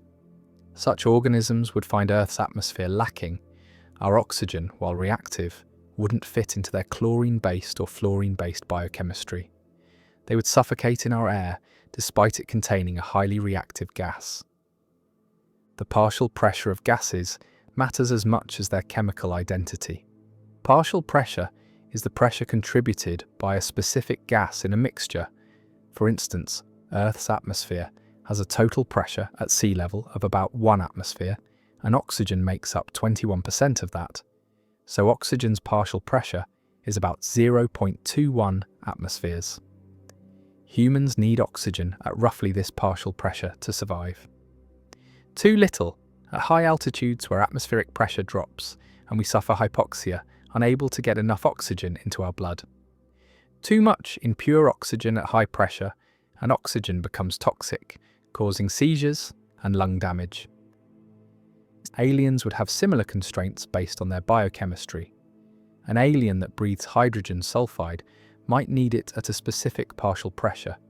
Too little, and their metabolism cannot function efficiently. Too much, and it becomes toxic even to them. This means that even if two species breathe the same gas, they might not be able to share the same atmosphere if they require different partial pressures. An alien adapted to breathe oxygen at very low partial pressures, perhaps from a high-altitude environment or a planet with thin atmosphere, might suffocate in Earth's oxygen-rich air, not from lack of oxygen, but from oxygen toxicity. Temperature affects which molecules can exist as gases. On Earth, at our range of temperatures, nitrogen, oxygen, carbon dioxide, and water vapor exist as gases, while water also exists as liquid.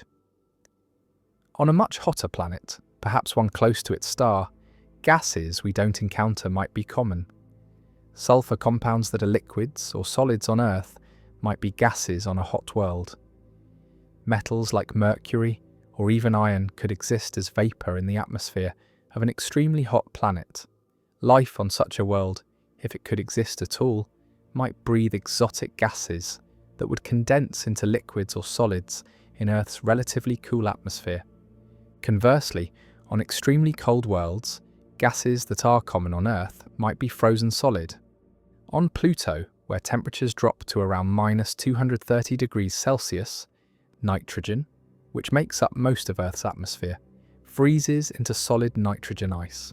Pluto's thin atmosphere consists of nitrogen, methane, and carbon monoxide that sublimates from surface ices when Pluto is closest to the Sun in its elliptical orbit, then freeze back out when Pluto moves farther away. Life on such a cold world would need to breathe gases that remain gaseous at these extreme temperatures, or it would need to exist in warmer subsurface environments where different conditions prevail. The evolution of breathing mechanisms would differ based on atmospheric composition and pressure. On Earth, animals evolved lungs, gills, tracheal systems, and other specialized structures to extract oxygen from air or water. Fish gills expose blood to water flowing past thin membranes, allowing oxygen to diffuse from water into blood. Insect tracheal systems deliver air directly to cells through branching tubes. Mammalian lungs use millions of tiny air sacs to maximize surface area for gas exchange. Each system is optimized for extracting oxygen from Earth's atmosphere or water. Aliens breathing different atmospheres would evolve different respiratory structures optimized for their specific gases. An alien breathing a very dense atmosphere, perhaps with pressures many times Earth's, might have very small respiratory surfaces because gases would diffuse quickly at high pressure. An alien breathing a thin atmosphere might need enormous respiratory organs to capture enough of their necessary gas. An alien breathing a gas that dissolves poorly in their body, fluids might need respiratory pigments, molecules like hemoglobin in our blood, specifically designed to bind and transport their particular gas.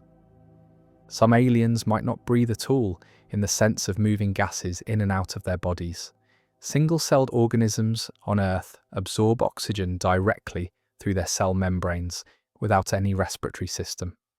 An alien with a radically different body plan, perhaps resembling Earth's sponges or fungi more than animals, might absorb needed gases through its entire surface area, rather than through specialized breathing organs.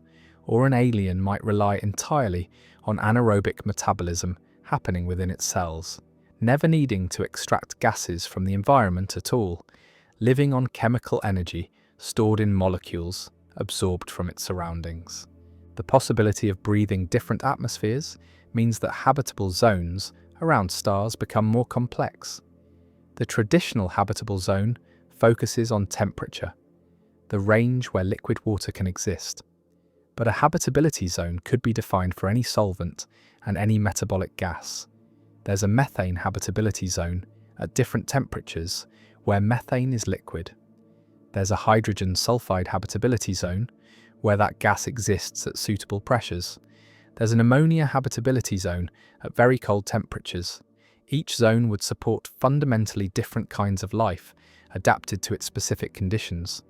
If humans ever encounter aliens, the atmospheric incompatibility would be one of the first obvious differences. We couldn't share environments without life support equipment.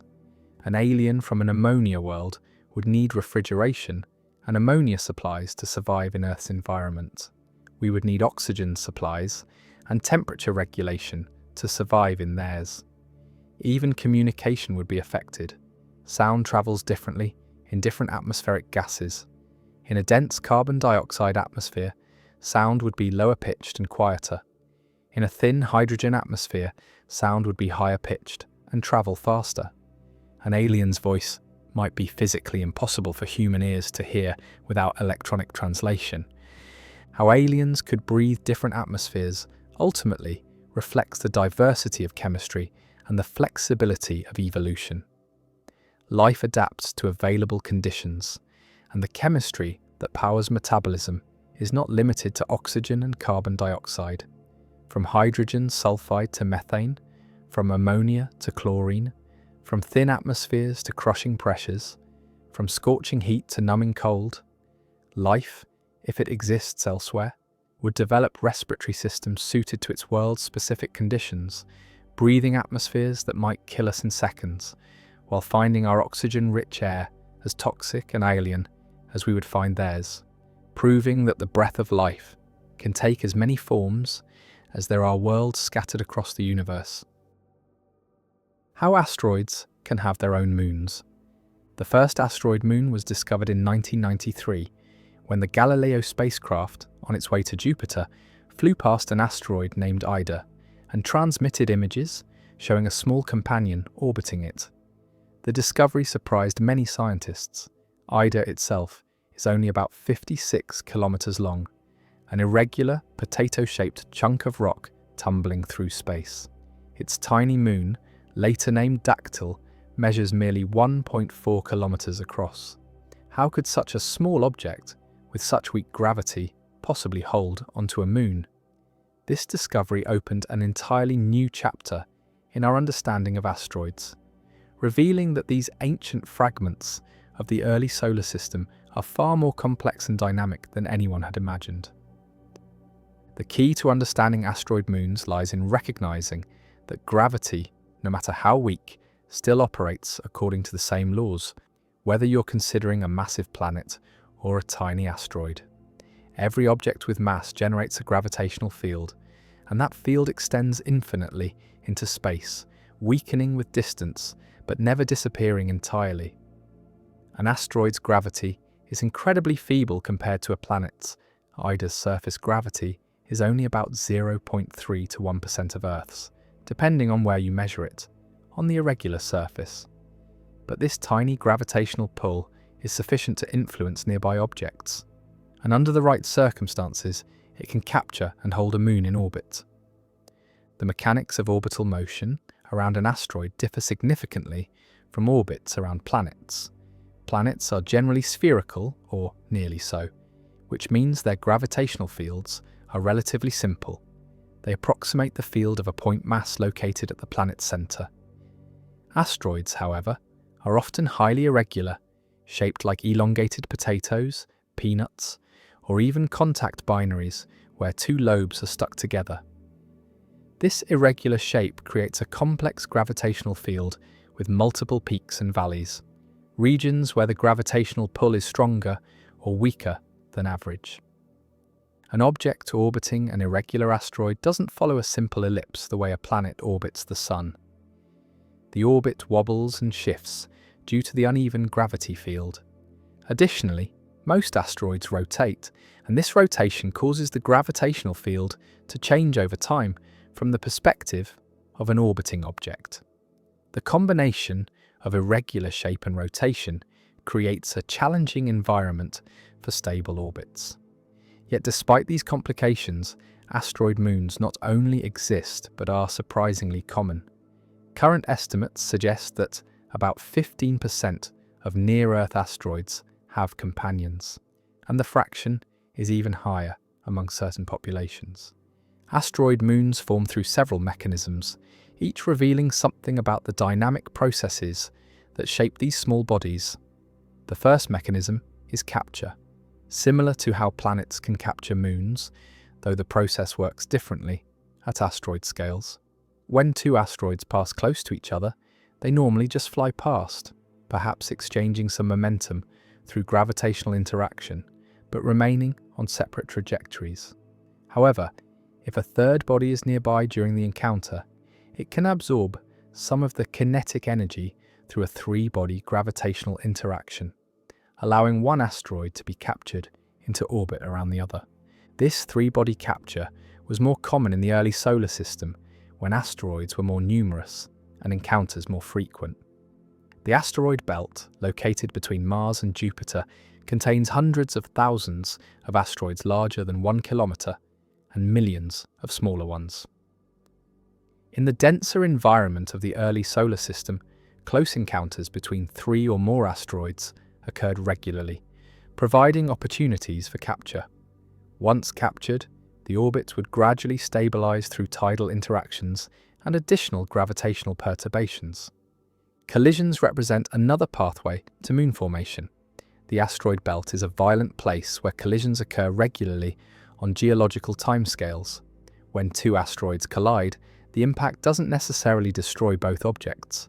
Depending on the impact velocity and angle, a collision might excavate a crater and eject material into space. Some of this ejected material falls back onto the asteroid, but some of it enters orbit around the shattered parent body. Over time, these orbiting fragments can collide with each other and coalesce into a moon. The collision scenario explains why many asteroid moons orbit very close to their parents and have compositions similar to the parent asteroid. If a moon formed from impact debris, it would naturally be made of the same material as the parent. Studies of asteroid pairs, asteroids with very similar orbits and compositions, suggest that many originated as fragments from catastrophic collisions that split a parent asteroid into two or more large pieces. In some cases, these pieces remain gravitationally bound, creating a binary asteroid system. The YORP effect provides a third mechanism for creating asteroid moons, and it's one of the most fascinating processes in asteroid dynamics. YORP stands for Yarkovsky-O'Keefe-Radzievskii-Paddock, named after the scientists who contributed to understanding this phenomenon. The YORP effect occurs when sunlight reflecting off an asteroid's irregular surface creates tiny torques that gradually change the asteroid's rotation rate. The effect is incredibly small. It might change an asteroid's rotation period by only milliseconds per year, but over millions of years, these tiny changes accumulate. As the YORP effect spins an asteroid faster and faster, centrifugal forces at the equator increase. Eventually, the asteroid might be rotating so fast that material at the equator experiences outward centrifugal forces that exceed the inward gravitational forces. At this point, material begins to lift off the surface and enter orbit, forming a ring or disk around the asteroid. This orbiting material can then aggregate into one or more moonlets. Computer simulations and observations of very rapidly rotating asteroids support this mechanism. Asteroid 1999 KW4 provides a clear example of the YORP effect in action. This binary asteroid system consists of a larger primary asteroid, about 1.3 kilometers in diameter, rotating once every 2.8 hours, extremely fast for an object this size. A smaller satellite, about 360 meters across, orbits the primary at a distance of about 2.6 kilometers. The primary asteroid has a distinct equatorial ridge, exactly what would be expected if centrifugal forces had been pushing material toward the equator. The satellite likely formed from material that was flung off this equatorial region when the primary was spinning even faster in the past. The rotation rates of asteroids play a crucial role in their ability to hold moons. There's a limiting rotation rate, typically around one rotation every 2 to 3 hours for a solid asteroid, beyond which centrifugal forces would tear the asteroid apart.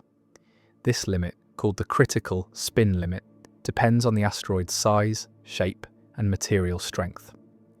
Asteroids can spin faster than this limit only if they're held together by internal strength, essentially solid rocks, rather than just gravity. Many asteroids appear to be rubble piles, loose aggregations of boulders and gravel, held together primarily by their own weak gravity, with little internal strength. These rubble pile asteroids cannot spin faster than the critical limit without shedding material or breaking apart. The Roche limit becomes relevant for asteroid moons, just as it does for planetary moons.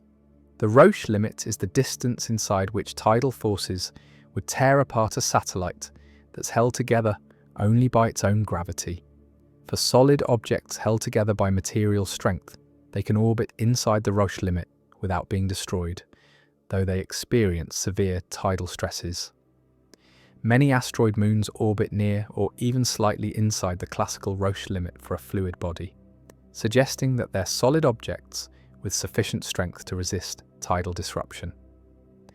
Binary asteroids, where two similarly sized objects orbit their common center of mass, represent a special category. In these systems, neither object is clearly the moon of the other. They're more like double asteroids, co-orbiting companions.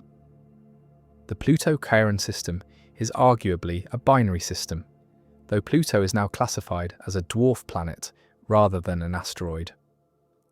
Among smaller asteroids, binary systems are not uncommon. The asteroid Antiope consists of two objects, each about 88 kilometers in diameter, orbiting their common center of mass at a separation of about 170 kilometers. These binary systems likely form from gentle collisions or from the splitting of a rapidly rotating parent body. When an asteroid spins fast enough, it can develop a dumbbell or peanut shape, elongated along its equatorial plane.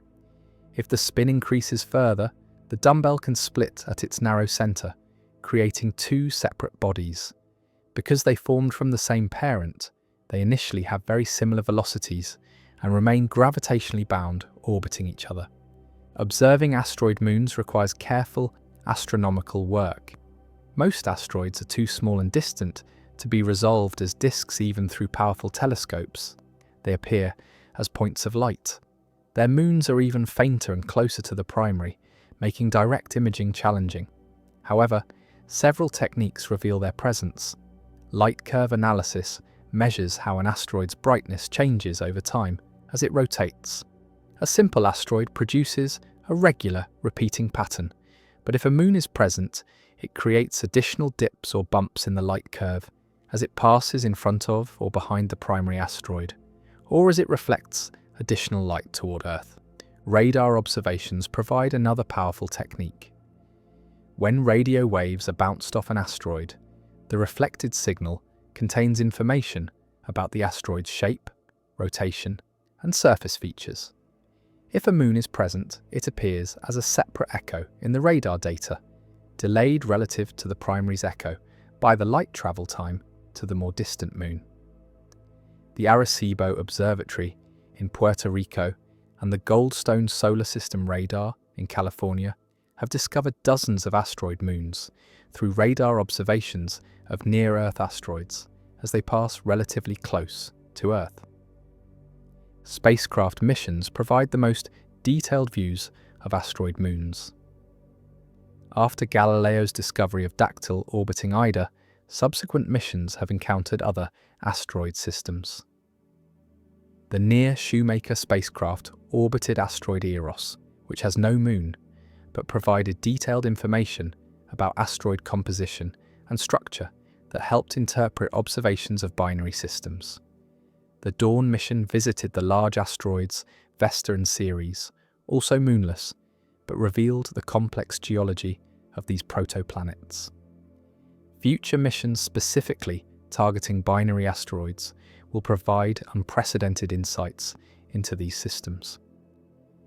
The existence of asteroid moons has practical implications beyond pure science.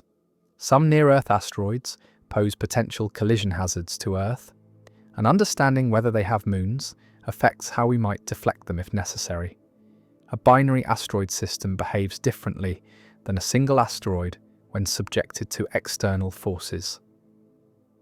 The NASA DART mission, launched in 2021, deliberately crashed a spacecraft into Dimorphos, the moon of the asteroid Didymos, to test whether kinetic impacts could alter an asteroid's orbit, a potential planetary defense technique. The mission successfully changed Dimorphos's orbital period, demonstrating that asteroid moons respond to impacts in measurable ways. The orbital dynamics of asteroid moon systems are surprisingly rich because the gravitational fields are so weak. Other forces become relatively more important. Solar radiation pressure, the physical push exerted by sunlight, can perturb asteroid moon orbits significantly over time. The orbits slowly evolve, sometimes becoming more circular, sometimes more elliptical, depending on the specific configuration. Tidal forces between the asteroid and its moon, though tiny, gradually exchange angular momentum, causing the moon to migrate inward or outward over millions of years, potentially leading to eventual escape or collision. Triple asteroid systems exist as well, where one asteroid has two moons, or where three similarly sized bodies orbit their common centre of mass. The asteroid Sylvia, about 260 kilometres in diameter, has two known moons named Romulus and Remus, discovered in 2001 and 2004 respectively. Romulus orbits at about 1,360 kilometres from Sylvia, with an orbital period of 3.6 days. Remus orbits closer, at about 710 kilometres, with a period of 1.4 days. These multiple moon systems provide natural laboratories for studying gravitational dynamics in the weak field limit. The study of asteroid moons illuminates the processes that operated during planet formation. Planets grew through collisions and mergers of smaller bodies, asteroids, and planetesimals. Understanding how these small bodies interact, collide, capture each other, and form bound systems helps us understand the early stages of planet formation. Every asteroid moon is a relic of these ancient processes, a small-scale version of the interactions that built planets from swarms of orbiting debris billions of years ago.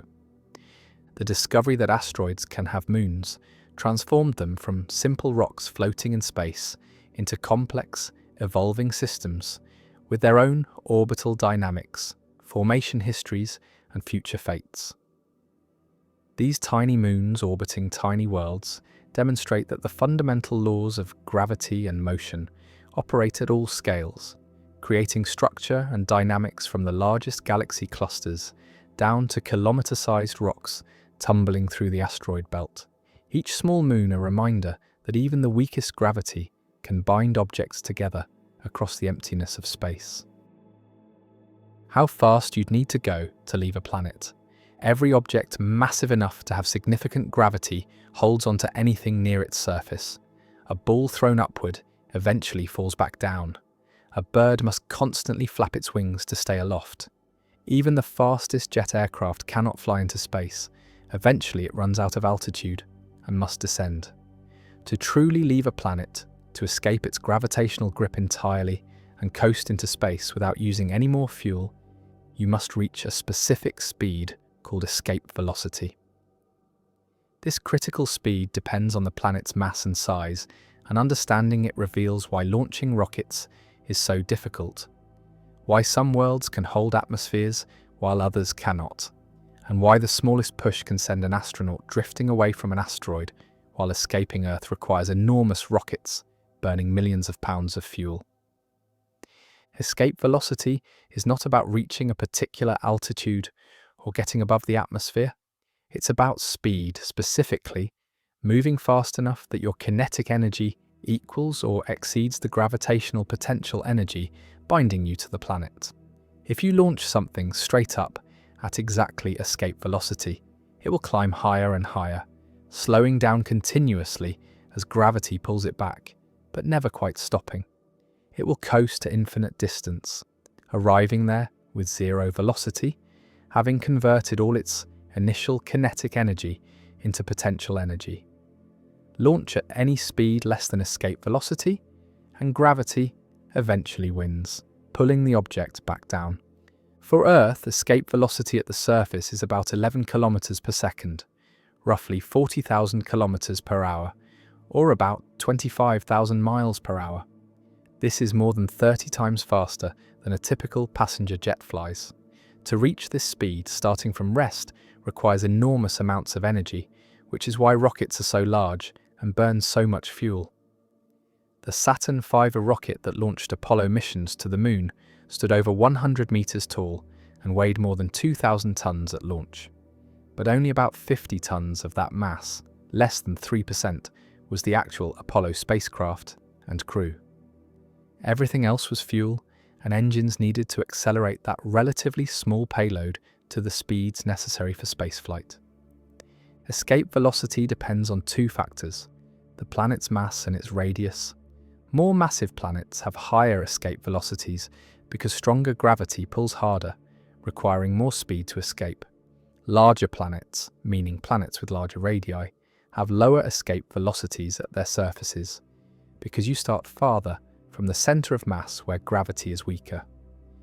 Earth is more massive than Mars, but also larger, and the combination means Earth's escape velocity is about 4.5 kilometers per second, higher than Mars's escape velocity of roughly 5 kilometers per second. This makes Mars somewhat easier to launch from than Earth. A rocket leaving Mars needs to reach only about half the speed required to leave Earth, which translates to roughly 1/4 the energy. Energy requirements scale with the square of velocity. Mars's thinner atmosphere also helps, creating less air resistance during ascent. These factors make Mars an attractive location for future space missions that might launch from the surface to explore the outer solar system or return to Earth. The Moon, much smaller and less massive than Earth, has an escape velocity of only about 2.5 kilometers per second, less than 1/4 Earth's escape velocity. This made the Apollo lunar module's ascent from the Moon's surface relatively straightforward compared to launching from Earth. The ascent stage needed far less fuel and could use a much smaller engine. The low escape velocity also meant that the lunar module could take off without the massive multi-stage rockets required for Earth launch, using a single engine to reach lunar orbit directly. Jupiter, the most massive planet in our solar system, has an escape velocity from its cloud tops of about 60 kilometers per second, more than 5 times Earth's escape velocity. Launching from Jupiter, if there were a solid surface to launch from, would require vastly more energy than launching from Earth. Any spacecraft falling into Jupiter's atmosphere would need extraordinary speeds to escape again, which is why missions to Jupiter use gravity assists from other planets to gain speed rather than attempting to enter and exit Jupiter's deep gravity well. The concept of escape velocity explains why planets can hold atmospheres, while asteroids and comets cannot. Gas molecules in an atmosphere move at speeds related to temperature. Hotter gases move faster.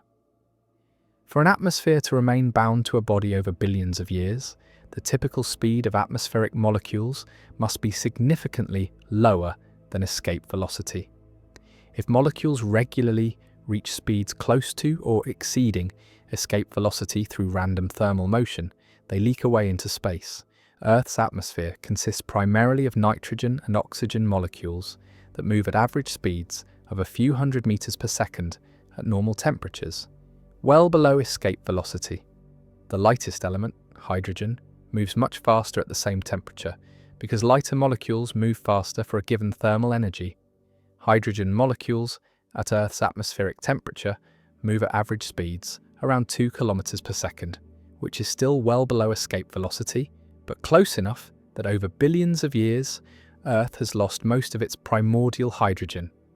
The Moon's escape velocity is low enough that essentially no gas can remain in a lunar atmosphere. Any molecules would need to be extremely cold to have velocities below escape velocity, but solar heating warms the lunar surface during the long lunar day, giving molecules enough energy to escape. This is why the Moon has no atmosphere. Its weak gravity cannot hold even the lightest gases against thermal evaporation. Mars, with escape velocity between the Moon's and Earth's, represents an intermediate case. Mars can hold heavier molecules, like carbon dioxide in its atmosphere, but it loses lighter molecules more easily. Mars also lacks a strong magnetic field to protect its atmosphere from the solar wind, the stream of charged particles from the Sun. Over billions of years, the solar wind has stripped away most of Mars's original atmosphere, leaving the thin atmosphere we observe today. Escape velocity decreases with altitude. At the surface, you need to reach Earth's full escape velocity of 11 kilometers per second. But at the altitude where the International Space Station orbits, about 400 kilometers up, escape velocity is slightly less, around 10.9 kilometers per second. The difference is small because 400 kilometers is not much compared to Earth's radius of about 6,400 kilometers. But at lunar distance, about 380,000 kilometers, escape velocity from Earth has dropped to only about 1 kilometer per second. Apollo spacecraft needed to reach only this lower speed to escape Earth's gravity after coasting most of the way to the Moon. Escape velocity is the same in all directions. You could launch straight, up, horizontally, or at any angle, and you'd need the same speed to escape. The direction doesn't matter for escape, only the speed. However, in practice, rockets don't launch straight up. They curve their trajectory to gain horizontal velocity as well as altitude, because horizontal velocity is what's needed for orbit. Reaching escape velocity while moving horizontally means you escape while also having momentum that carries you away from the planet, rather than climbing straight up until you barely escape with zero velocity. Black holes represent the extreme case of escape velocity. At the event horizon, the boundary of a black hole, escape velocity equals the speed of light. Nothing can move faster than light, so nothing can escape from within the event horizon. This is what makes a black hole black. Not even light can escape once it crosses this boundary. For a black hole with a few times the Sun's mass, the event horizon has a radius of only about 10 kilometers. The extreme compression of mass into such a small radius creates escape velocities that reach and exceed the cosmic speed limit. Interestingly, you don't have to reach escape velocity to get into space. Rockets reaching orbit around Earth need to achieve only about 8 kilometers per second at orbital altitude, less than escape velocity. Orbital velocity is the speed at which your sideways motion exactly balances gravitational pull, so you continuously fall around the planet rather than falling back to it. This is easier to achieve than escape velocity, which is why orbital missions are more common than interplanetary missions. The Space Shuttle, for example, accelerated to about 8 kilometers per second to reach low Earth orbit, then used additional fuel to accelerate to higher speeds only when needed for missions to higher orbits or to the International Space Station. Missions leaving Earth orbit for the Moon, Mars, or other destinations required additional speed beyond orbital velocity to reach escape velocity and break free of Earth's gravity. Understanding escape velocity also explains how gravity assists work. When a spacecraft flies past a planet on a carefully calculated trajectory, it can gain speed by essentially stealing a tiny amount of the planet's orbital momentum. From the spacecraft's perspective, it falls toward the planet, swings around it, and flies away. If the trajectory is chosen correctly, the spacecraft leaves moving faster relative to the Sun than it arrived, having been accelerated by the planet's gravity without burning any fuel. The Voyager spacecraft used multiple gravity assists from Jupiter and Saturn to reach speeds high enough to eventually escape the solar system entirely, crossing into interstellar space decades after launch. Calculating how fast you'd need to go to leave a planet comes down to a simple formula involving the planet's mass and radius, derived from Newton's law of universal gravitation. The energy required to escape grows with planetary mass and shrinks with planetary radius, creating the variety of escape velocities we observe throughout the solar system. From tiny asteroids where you could literally jump into space if you weren't careful, to massive Jupiter where even the most powerful rockets would struggle to escape, the speed required to leave a world tells us about that world's fundamental properties and shapes everything from how we design spacecraft to which worlds can hold atmospheres, determining the accessibility of each destination in our cosmic neighborhood and beyond.